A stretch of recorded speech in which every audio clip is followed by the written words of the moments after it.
আলেমদের চরিত্র নষ্ট করার জন্যে রাষ্ট্রীয়ভাবে ষড়যন্ত্র করা হয়েছে। আলেমদেরকে জাতির সামনে চোর প্রমাণ করার চেষ্টা করা হয়েছে। আলেমদেরকে জাতির সামনে ডাকাত প্রমাণ করার চেষ্টা করা হয়েছে। আলেমদেরকে জাতির সামনে চাঁদাবাজ টেন্ডারবাজ প্রমাণ করার চেষ্টা করা হয়েছে। আলেমদের হাতে হ্যান্ডকাপ লাগানো হয়েছে, আলেমদের মাথায় হেলমেট পরানো হয়েছে, আলেমদের কোমরে রশি লাগানো হয়েছে, আলেমদেরকে ডান্ডা বেড়ি লাগিয়ে দেওয়া হয়েছে, আলেমদেরকে পুলিশের পিছন ভেনে এই ভ্যান থেকে সেভেনে ঘোরানো হয়েছে, আলেমদেরকে বিশ্ববাসীর সামনে সন্ত্রাসী প্রমাণ করে আলেমদেরকে মানুষের অন্তরে আত্মায় ঘৃণিত করার ষড়যন্ত্র করা হয়েছে। আল্লাহর কসম করে বলি, যারা আলেমদের চরিত্র নষ্ট করে আলেমদেরকে জাতির সামনে চাঁদাবাজ টেন্ডারবাজ প্রমাণ করার ব্যর্থ চেষ্টা করেছে, আজকে পৃথিবীতে তারা যেখানে যায় তাদের কপালে জুতার বাড়ি, জুতার বাড়ি আর জুতার বাড়ি। আল্লাহ তাআলা এদেরকে হিদায়াত দান করেন। আল্লাহ বলেন, ইয়াউমা লা ইয়ানফাউ মাল, কিয়ামতের ময়দান এমন এক জায়গা, যে জায়গায় টাকার জোর ওয়ালা বানুনা, লাঠির জোর কোনোই কাজে আসবে না। ইল্লা মান আতাল্লাহা বিকলবিন সালিম, একটা মাত্র জিনিস সেখানে কাজে আসবে। আল্লাহ তাআলা তার কোরআনের ভাষায় ওটাকে বললেন কলবুন সালিম, পরিচ্ছন্ন আত্মা, রোগমুক্ত আত্মা, গুনাহমুক্ত আত্মা। একটা গুনাহমুক্ত পরিচ্ছন্ন রোগমুক্ত আত্মা নিয়ে আল্লাহর দরবারে কেউ যদি হাজির হয়, আল্লাহ তাআলা পরের অংশে বলেন ওয়া উজলিফাতিল জান্নাতু লিল মুত্তাকিন। আল্লাহ তাআলা তিনি সিউরিটি দিচ্ছেন, তিনি সার্টিফাই করছেন যে পরিচ্ছন্ন আত্মা নিয়ে কেউ আল্লাহর দরবারে হাজির হলে আল্লাহ তাআলা তাকে জান্নাতের মালিক বানায় দিবেন। আল্লাহ তাআলা আমাদেরকে পরিচ্ছন্ন আত্মা নিয়ে আল্লাহর দরবারে হাজির হওয়ার তৌফিক দান করেন। স্বাভাবিকভাবেই প্রশ্ন হয় যে হুজুর, আত্মাকে পরিচ্ছন্ন কিভাবে করা যায়? জানার দরকার আছে না নাই? এটা সাধারণ কথা, মানতে হলে জানতে হবে, কথা কয় না। মানতে হলে এটি পরিচ্ছন্ন আত্মা, রোগমুক্ত আত্মা, গুনাহমুক্ত আত্মা নিয়ে যদি আমরা আল্লাহর দরবারে হাজির হতে চাই, তাহলে আমাদেরকে ফার্স্ট টাইম জানতে হবে কিভাবে আত্মাকে গুনাহমুক্ত করতে হয়, রোগমুক্ত করতে হয়, পরিচ্ছন্ন করতে হয়।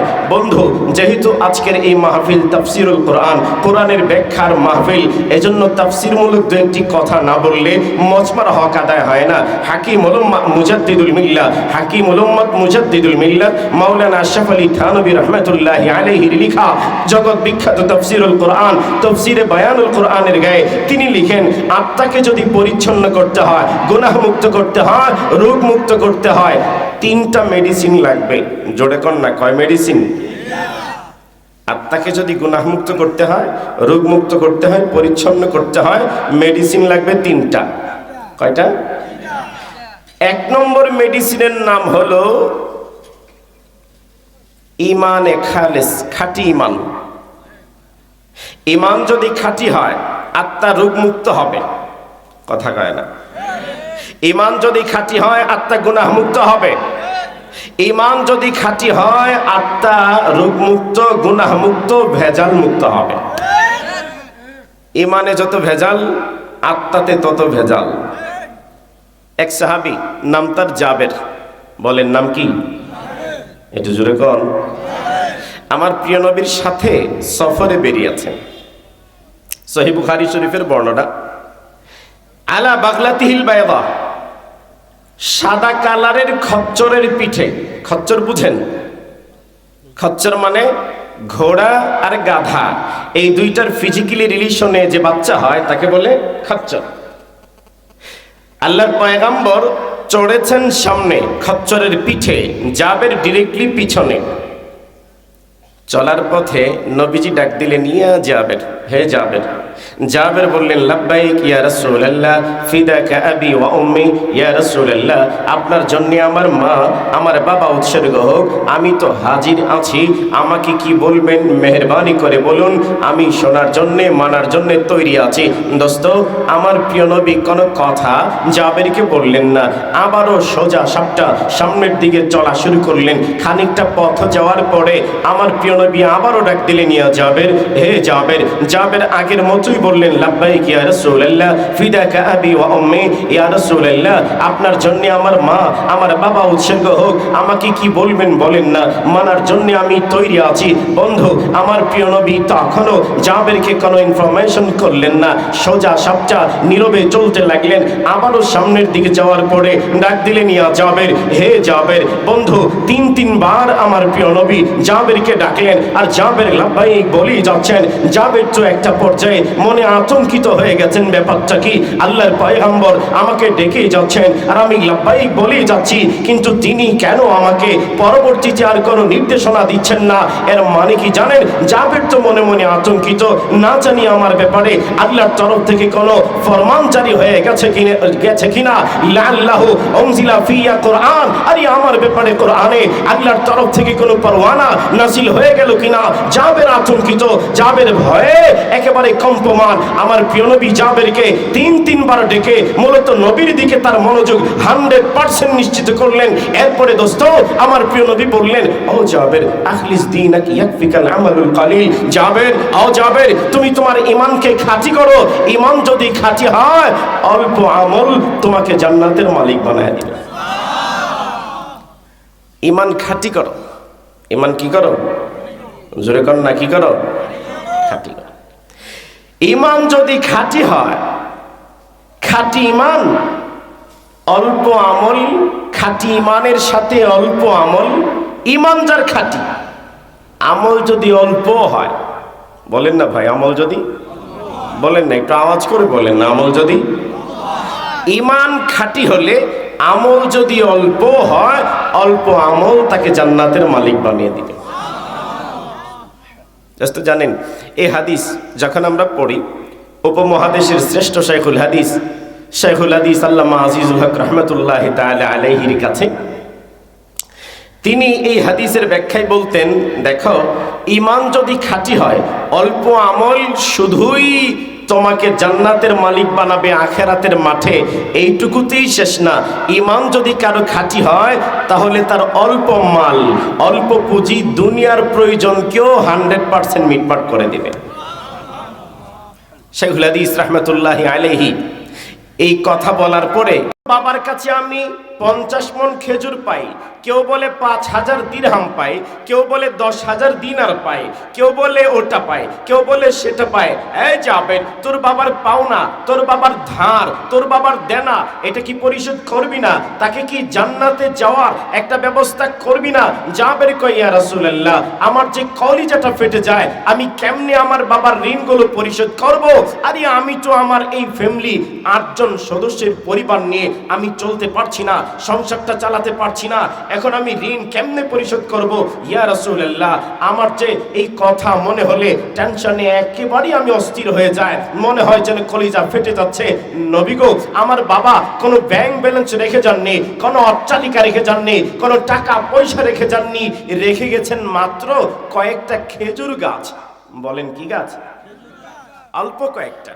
এতে যে পরিমাণ খেজুর হয়, এই খেজুর দিয়ে আমাদের 8 জন মেম্বারের একটা পরিবার, 8 জন সদস্যের একটা পরিবার, এই খেজুর গাছের খেজুরে এদের খোরাকি 3 মাসের হবে না, 6 মাসের হবেই না, 1 বছরের হবেই না। তাহলে এই খেজুর গাছের খেজুর দিয়ে যদি আমরা ঋণটা পরিশোধ করতে চাই, ঋণ কেমনে পরিশোধ করব? খেজুর তো অল্প, ঋণের পরিমাণ অনেক অনেক। তবে এত সত্ত্বেও আমি নিয়ত করেছি, আমার ছোট ছোট এতিম বোনেরা তারাও নিয়ত করেছে, আমার বিধবা মা তিনিও নিয়ত করেছেন, যদি আমাদেরকে পেটে পাথরও বাঁধতে হয়, না খেয়েও চলতে হয়, এরপরেও খেজুর গাছে যেই পরিমাণ খেজুর হয়, কয়েক বছরের খেজুর একসাথে করে হলেও আমরা সবগুলো খেজুর দিয়ে আমার বাবার ঋণটা পরিশোধ করব। আপনার কাছে অনুরোধ হচ্ছে, যেদিন খেজুর পারবো মেহরবানি করে আপনি আমাদের বাড়িতে আসবেন, আপনার নিজের হাতে মেপে মেপে বাবার ঋণটা পরিশোধ করবেন। সুবহানাল্লাহ বলবেন না? একটু আমাকে জবাব দেন, নবীর হাতে বরকত আছে না নাই? আরো জোরে বলতে হবে, আছে না নাই? পয়গম্বর বললেন, ঠিক আছে যাবেন, যেদিন তুমি খেজুর পারবে আমাকে তুমি খবর দেবে, আমি তোমার বাড়িতে আসব, আমার নিজের হাতে মেপে মেপে তোমার বাবার ঋণটা আমি পরিশোধ করব। খেজুর পেকেছে, খেজুর পাড়ার সিজন হয়েছে, জাবের খেজুর পারলেন। একটা অভিজ্ঞতা আমি আপনার সাথে শেয়ার করি। আমি জানি না এলাকায় বড়ই গাছ আছে কিনা, যদি থেকে থাকে, আমাদের এলাকাতেও বড়ই গাছে যখন বড়ই পাকে, তো চিকনা বড়ই গাছ হলে বড়ই গাছে ধরে ঝাঁকাঝাঁকি করে, তখন উপর থেকে বড়ই পড়ে। এটা নিশ্চয়ই আপনাদের এলাকায় থাকার কথা। বড়ই গাছে ধরে ঝাঁকি দিলে উপর থেকে বড়ই পড়ে। এখন আমাকে উত্তর দেন, বড়ই গাছে ধরে যদি কয়েকজনে মিলে ঝাঁকি দেয়, শুধু কি পাকনা বড়ইগুলোই পড়ে? কাঁচা বড়ই কি মুঠেও পড়ে না? কাঁচাটাও পড়ে, আবার একেবারে কড়া এগুলোও পড়ে। জাবের খেজুর গাছে ঝাঁকি দিলেন, কিছু খেজুর পড়লো একেবারে পাকনা, কিছু পড়েছে আপনার কাঁচা, কিছু পড়েছে আধা পাকা আধা কাঁচা। এখন আমাকে জবাব দেন, খেজুর হয়েছে কয় জাত? একটা একেবারে পাকনা, আরেকটা একেবারে কাঁচা, আরেকটা আধা পাকা আধা কাঁচা। তো কয় জাত হয়েছে? তিন জাত না? একটা হলো একেবারে পাকনা খেজুর, 2 নম্বর একেবারে কাঁচা খেজুর, 3 নম্বর হচ্ছে এই ধরনের খেজুর যেটা পরিপূর্ণ পাকনাও না পরিপূর্ণ কাঁচাও না, অর্ধেক পাকনা অর্ধেক কাঁচা। কয় জাত হইল? তো 5 বললেন কেন? মাশাআল্লাহ, সবাই বলেন কয় জাত হয়েছে? জাবের খেজুরগুলো পারলেন। 3 জাতের খেজুর হওয়ার পরে পাকনা খেজুরকে একটা টাল দিলেন। টাল বুঝেন? হ্যাঁ, স্তূপ কি বলেন আপনারা? আচ্ছা, ধন্যবাদ। পাকনা খেজুর একটা স্তূপ বা একটা টাল, আর আপনারা কি বললেন? বালা। পালা, 2-1টা শব্দ শিখে যাওয়া দরকার। এরপরে কাঁচা খেজুরকে দিলেন আর একটা স্তূপ, আধা কাঁচা আধা পাকা ওটাকে দিলেন আর একটা স্তূপ। তো কয়টা হয়েছে? এরপরে নবীজিকে খবর দিলেন। আমার প্রিয় নবী আসলেন জাবেরের বাড়িতে, এসে দেখেন খেজুর যে পরিমাণ, পাওনাদার এর থেকে অন্তত 100 গুণ বেশি। নবীজি দেখলেন পাওনাদারেরা জাবেরের দিকে চেয়ে রাগে তেলে বেগুনে জ্বলে উঠেছে। কেন? জাবেরের দিকে চেয়েছে পাওনাদারেরা রেগে গেছে। কেন? এজন্য রেগেছে, জাবের বলেছে পাওনা পরিশোধ করবে, নবীজিকে কেন ডেকে আনলো? আরে নবীজি যদি কাউকে মেপে 5 কেজি কম দেয়, আপত্তি করার সুযোগ নাই। কাউকে যদি 50 মণও কম দেয়, আপত্তি করার সুযোগ নাই। কাউকে যদি মুঠেও না দেয়, আপত্তি করার সুযোগ নাই। এই জাবের, পাওনা বুঝিয়ে দিবি বলে আমাদেরকে আনলি, নবীজিকে কেন ডেকে আনলি? এই কথাগুলো ভেবে ভেবে পাওনাদারেরা রেগে একেবারে আপনার চোখ লাল টকটকা হয়ে গেছে। বন্ধু, আমার প্রিয় নবী যখন দেখলেন পাওনাদারদের অবস্থা, খেজুরের যে 3টা স্তূপ, আমার প্রিয় নবী খেজুরের স্তূপের চতুর্দিকে কাবা ঘরকে যেভাবে হাজী সাহেবরা তোয়াফ করে, আমার নবীজি খেজুরের স্তূপের চতুর্দিকে তোয়াফ করা শুরু করছে। দোস্ত, বুখারী শরীফের বর্ণনা, ফাতাফা হাওলাল বায়াদির। খেজুরের স্তূপের চতুর্দিকে নবীজি ঘুরে ঘুরে ফাজালাসা ফাওকা আহসামিহা বাইদারান, যে স্তূপটা সবচেয়ে বড়, নবীজি এটার উপর বসে গেছে। জোরে বল না। ডান দিক থেকে এক একজন পাওনাদার, পাওনাদারদের হাতে বস্তা, ছালা বস্তা। আল্লাহ জানে ছালা বস্তা বুঝেন কিনা? বুঝেন? ডান দিক থেকে জিগাইলেন, এই মিয়া, তুমি কয় মণ খেজুর পাও? বলে, আমি 20 মণ খেজুর পাই। কথার কথা, আমার প্রিয় নবীজি নিজের হাতে মেপে তাকে 20 মণ খেজুর দিয়ে দিলেন। এই যে 2 নম্বর বস্তাওয়ালা ছালাওয়ালা, তুমি কয় মণ খেজুর পাও? বলে 50 মণ। নবীজি তাকেও মেপে 50 মণ দিলেন। 3 নম্বর, তুমি কত মণ? বলে 100 মণ, তাকে 100 মণ দিয়ে দিলেন। 4 নম্বর, তুমি কত মণ? বলে 150 মণ, তাকে 150 মণ দিয়ে দিলেন। এভাবে একজন করে করে সবাইকে জিগাইলেন, যে যেই পরিমাণ বলেছে তাকে সেই পরিমাণ দিয়ে দিলেন। প্রত্যেককে একেবারে যেই পরিমাণ দাবি করেছে সেই পরিমাণ দিয়ে দিলেন। একটা খেজুর কম দেন নাই। জাবের এসে আমার নবীজিকে কানে কানে বলে, ইয়া রাসূলুল্লাহ, পাওনাদারদের পাওনা একেবারে কমপ্লিট হয়ে গেছে। ইয়া রাসূলুল্লাহ, আপনি যে স্তূপ থেকে মেপে মেপে খেজুর দিয়েছেন, আল্লাহর কসম ওই স্তূপ থেকে একটা খেজুরও কমে নাই। আমাকে একটু জবাব দিবেন, বরকত দেওয়ার মালিককে? এত মানুষের আওয়াজ, কণ্ঠের একটা হক থাকে বন্ধু। মুসলমানের কণ্ঠ, ইমানদারের কণ্ঠ। আল্লাহকে হাজির নাজির জেনে বুঝে একটু আওয়াজ দিয়ে বলেন, বরকত দেওয়ার মালিককে? খাওয়ানোর মালিককে? পেঁয়াজ দেওয়ার মালিককে? পেঁয়াজ মনে হয় ইন্ডিয়া দেয়, মিছা কথা কেন না। আমাদেরকে পেঁয়াজ দেওয়ার মালিককে? রসুন দেওয়ার মালিককে? পেঁয়াজ রসুন দেওয়ার মালিক মুদি না?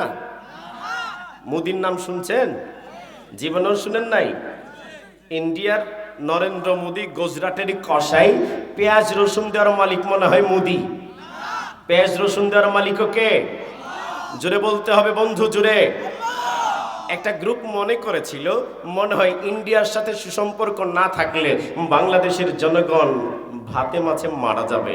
একটা দল মনে করেছিল ইন্ডিয়ার সাথে যদি সম্পর্ক নষ্ট হয়ে যায় বাঙালি লোকেরা পেঁয়াজ পাবে না, রসুন পাবে না, পেঁয়াজের দাম হয়ে যাবে 1000 টাকা, রসুনের দাম হয়ে যাবে 1000 টাকা।